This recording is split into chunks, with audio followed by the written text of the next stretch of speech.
Сәлеметсіздер ме? Мен Ұлытау облысы Сәтбаев қаласының номер 27-ші мектептің бастауыш сынып мұғалімі Белгібаева Айгүл Ниязғалиқызы. Мен сіздерге бүгін 1-ші сыныптың әліппе сабағын ұсынғалы тұрмын. Ал балалар, бүгін көңіл күйлеріңді тексеру үшін мен сендермен қалай ойынын ойнатқалы тұрмын. Қазір мен сендерге бірнеше сұрақтар қоямын. Сол сұрақтарды сендер өздеріңнің көңіл күйлерің қандай екенін әрекеттер арқылы көрсетесіңдер. Жақсы, жарайсыңдар, ендеше осындай жақсы көңіл күймен сабағымызды бастаймыз. Ал балалар, өткен сабақта білімдеріңді тексеру мақсатында мен сендердің алдарыңа мынандай дыбыстық талдауды жасауға парақтар таратып қойған болатынмын. Сол парақтардағы сөздерге әрқайсына дыбыстық талдау жасайсыңдар. Дауысты дауыссызға ажыратып белгілейсіңдер. Ал сендерге уақыт беріледі. Ал балалар орындап болса, жақсы бір түсіндіріп өтейін сендерге. Ұлан сөзінде 4 дыбыс, 2 дауысты, 2 дауыссыз бар. Дұрыс осылай белгілеген болсаңдар, жақсы. Құрт сөзінде 4 дыбыс, 2 дауысты, 2 дауыссыз бар. Ұшақ сөзінде 4 дыбыс, 2 дауысты, 2 дауыссыз бар. Жақсы. Белгілеген болсаңдар, жақсы. Ары қарай үй тапсырмасын тексеру үшін мен сендермен қоянға көмек ойынын ойнатқалы тұрмын. Ол үшін қоянның кәрзеңкесіне біз қазір сәбіздер жинап береміз. Ал сәбіздерде суреттер жақсырылған. Ол сәбіздегі суреттердегі тек «ы» дыбысы бар сөз суреттерді біз кәрзеңкеге саламыз. Ал кеттік, кім қалай көмектеседі екен? Жақсы, дұрыс. Келешекте жақсы қамқор оқушылар өсіп келе жатыр екен. Балалар, жануарларға көмектесуіміз керек, мейірімді, қамқоршы болуымыз керек. Міне ұшақ сөзінде сәбізді салуымыз керек. Ұлу, құлын. Міне, ал мына 2 сәбізді біз салмаймыз, өйткені ол жерде «ы» дыбысы жоқ. Жақсы, жарайсыңдар. Ал жақсы қатысқан балаларға марапаттап, қол шапалақтап қойық. Ал балалар, бүгінгі сабақты тақырыбын ашу үшін мен сендерге жұмбақ жасырғым беріп тұр.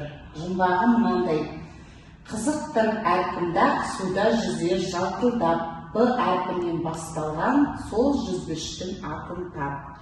Бұл жұмбақтың шешуі кім табады екен? Әрине, ол балық. Дұрыс айтасыңдар. Балық сөзі қандай дыбыстан басталады балалар?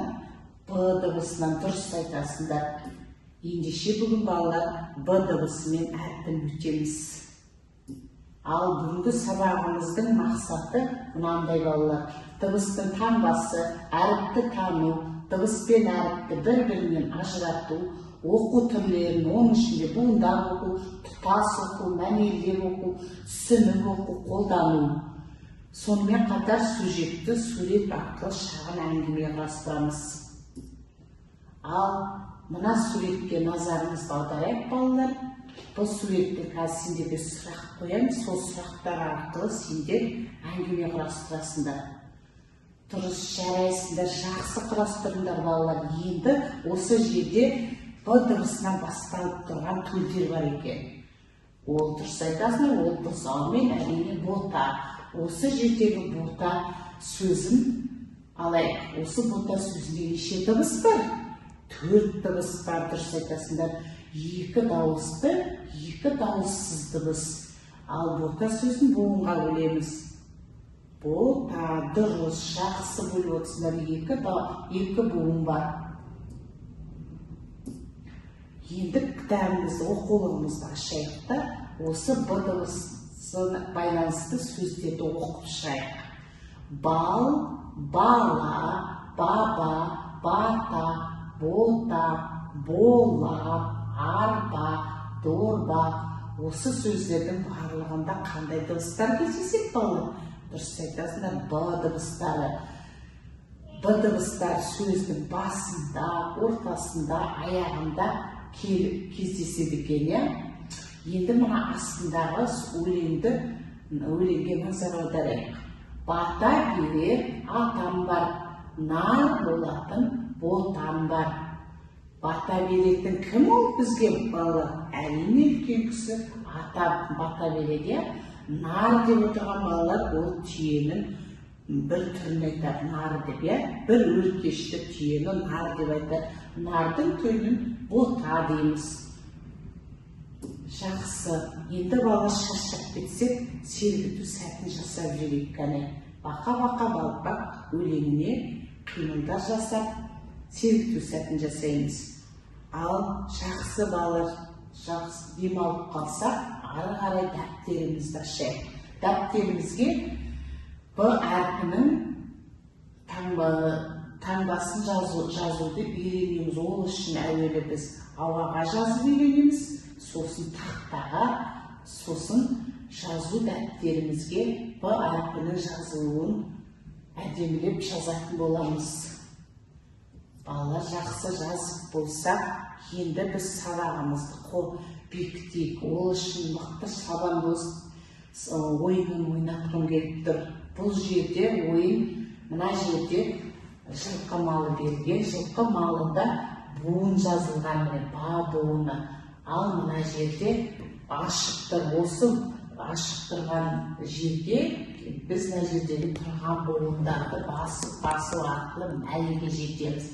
Ал кім мықты шабандоз екенін тексерейікші кәне. Кім мықты шабандоз екен? Бала, бақа, бата, баба деп оқи отырып мәреге жеткен бала, ол шабандоз болады. Жақсы, керемет балалар, жақсы оқыңдар. Келесі сабағымызды қорытындылау үшін мен сендердің алдарыңа парақтар, деңгейлік тапсырмалар жазылған парақтар таратып қойдым. Онда мынандай деңгейлік тапсырмалар бар. Суреттер бірінші деңгейлік тапсырма, суреттер мен сөздің дыбыстық сызбасына сәйкес жаңа сөзді табуымыз керек. Мына жерде кітаптың астында берілген ол, осы сызбаға қарай отырып, біз жаңа сөзді табуымыз керек. Б дыбысы сөзді қай жерінде келіп тұр? Ортасында ма, алдында ма, соңында ма, соны анықтау керек. Бұл екінші деңгейлік тапсырма. Үшінші деңгейлік тапсырмада мына жерде ребусты шешеміз, осы ребустан шыққан сөзге біз сөйлем құраймыз. Ал сәттілік балалар, осы тапсырманы орындайық. Сендерге бірнеше уақыт беріледі. Ал балалар бүгінгі сабақта көңіл күйлері қандай болғандығын мына термометр әдісі арқылы көрсетейік. Ол үшін мына жерде тұрған смайликтердің тұсына мына жердегі жолақты жылжыта отырып көрсетесіңдер. Егер сіз көңіл күй өте жақсы тамаша болса, мына жасыл, қою жасылды белгілейсіздер. Одан кейін жақсы отырдым, түсінікті болды болса, егер ашық жасылды, әлі де сұрағым бар, біраз нәрсе түсініксіз болды десеңдер, онда мына сарғыш смайликті, одан кейін жоқ, әлі де түсініксіздеу болып тұрмаған десеңіздер, мына сарғыш смайликті, ал жоқ, мүлде түсінбедім десеңдер, осы смайликті мына жолақ арқылы, жылжыту арқылы белгілейсіздер. Ал балалар белгілеп болсаңдар, жақсы, осымен сабағымыз аяқталды. Назар қойып тыңдағандарыңа рахмет.